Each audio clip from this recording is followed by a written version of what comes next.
So the name Vinnie Paz itself, Right. right? You sort of break it in a little bit on the second album, Yeah, on some of yeah. the cuts toward the end of the record. Yeah, Vinnie Paz, baby. 2G, baby. Army the Pharaoh, all that good shit. Yeah. The lawnmower man smashes.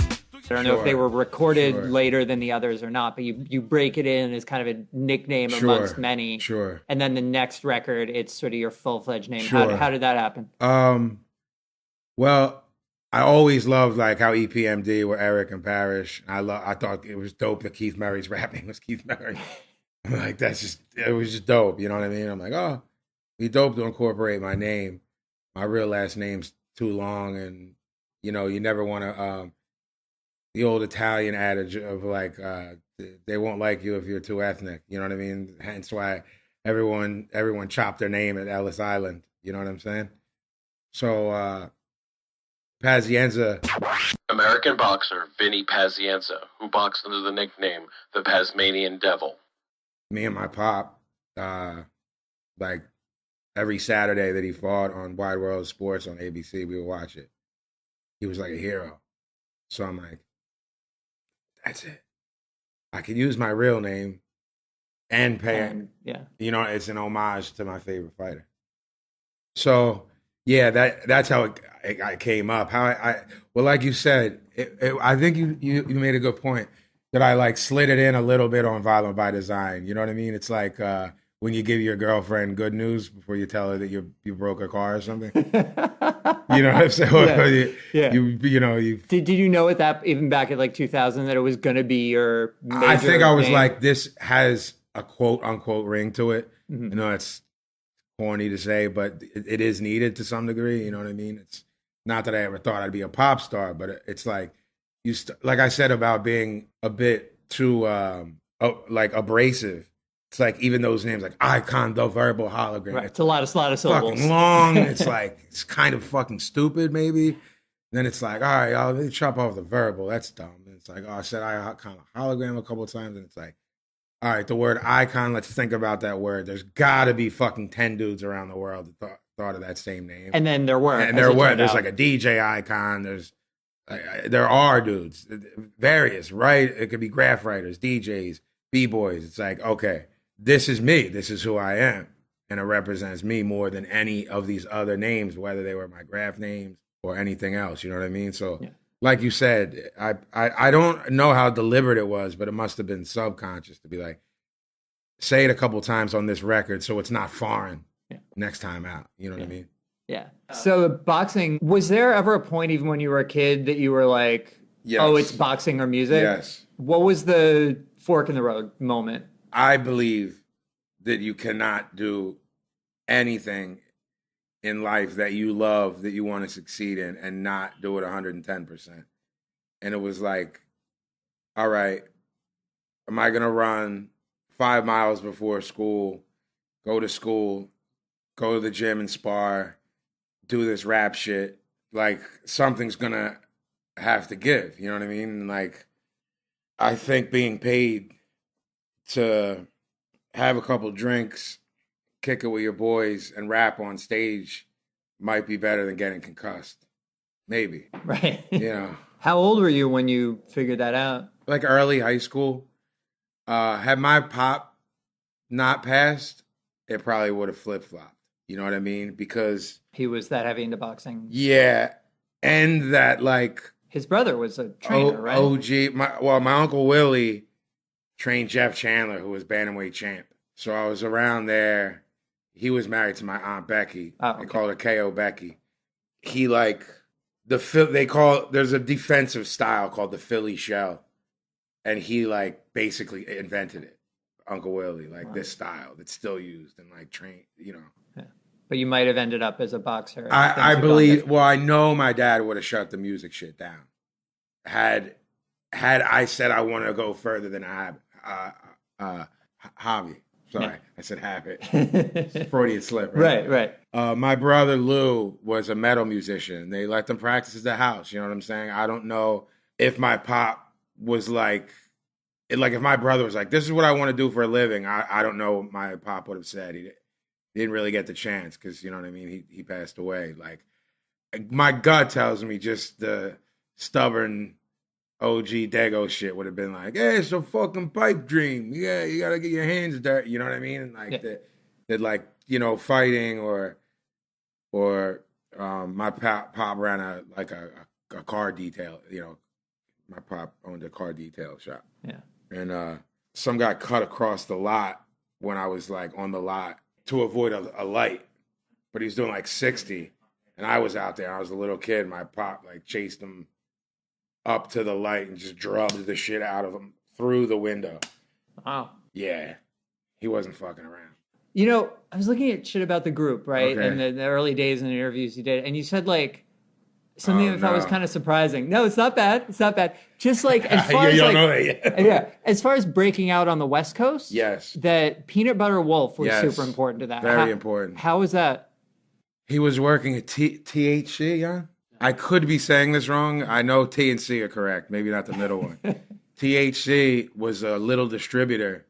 And, you know, we were Philly kids. It's without a name. And he was working there. And was like, we'll take a box and, like, basically set in motion what, to this day, 19 years later, is still a fucking humongous fan base on the West Coast. And it's because of that guy. And he's a good dude, Chris. That's so interesting. People wouldn't, I think, knowing him and knowing his reputation and some of the stuff he's been involved with, people might not necessarily think, oh, like Jedi mind tricks. I That's agree. a group he would get behind. I agree. Maybe he didn't like the music. Maybe he doesn't now. But maybe he saw, I think he loves music so much and was like, well, maybe this isn't my thing, but it's going to be somebody's. Yeah. You know what I mean? So, because I know myself, like, would I have to love Taylor Swift's stuff to put her out and make $20 million? I would just have to know that it was good to somebody, you know what I mean? Or would mean something to somebody. Yeah. My apologies to anyone who could actually be affected by Taylor Swift's music. That's another topic for another day. There was one other kind of like quirky little thing about a lot of your songs. Almost every time, I think from the beginning through today, you use overstand instead of understand. I left a scar so your crabs would overstand. Mental danger would send you to a holy land. You can't overstand the mathematics. How I rip bars, walk through walls, perform magic. Y'all pretended to overstand the matrix without attempting to overstand its basics. We dedicated to catfish. Y'all don't overstand how fucking strong my wife is. I'm from a time where every song was righteous. Before rap was just a swarm of white kids. And y'all don't witness to Yeah. Why is that? I know it's a formulation that was popular for a while and then sort of fell out of favor. Like, why? Well, the thing is, when we were earlier, we were talking about Islam, but being around people, you know, obviously it's anything with Judaism, Christianity, there's sex. You know what I mean? You have Sunni Islam, you know, you have Shia, and then you had all these offshoots, you know, from when Malcolm X, you know, the nation of 5%, the 5% nation of gods and earths, and the nation of Islam.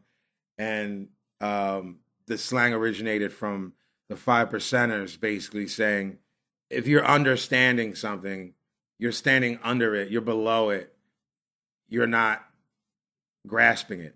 If you overstand, you're standing over the knowledge with the power over the knowledge and using it. So it was just tons of 5%ers in Philly, and I kicked it with them, you know, Love Park. So it's just like, you just pick up little slang, like they call each other God.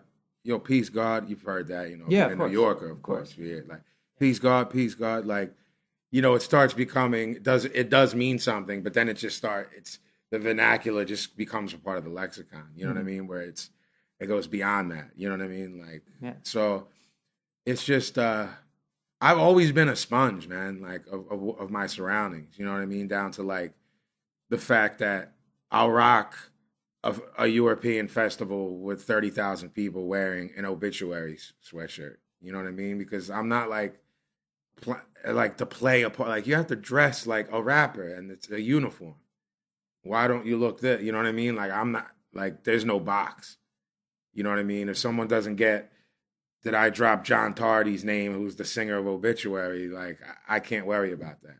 Right. You know what I mean? Because if I don't say that line, then I'm not being me. You know what I mean? Yeah. Another thing that comes through your music a lot. I shouldn't have said that bad thing about Taylor Swift. She seems like a nice girl. She actually does. Sure. Of all pop stars, she does seem like a nice kid. Yeah. I don't like her music, but I actually think she's probably a good human being. So sorry, Taylor. Sure you're listening. Right. Sure she's a fan of Johnny Lydon as well. Whoever's listening to this podcast of me, please go back and listen to the John Lydon episode. Oh, thank you.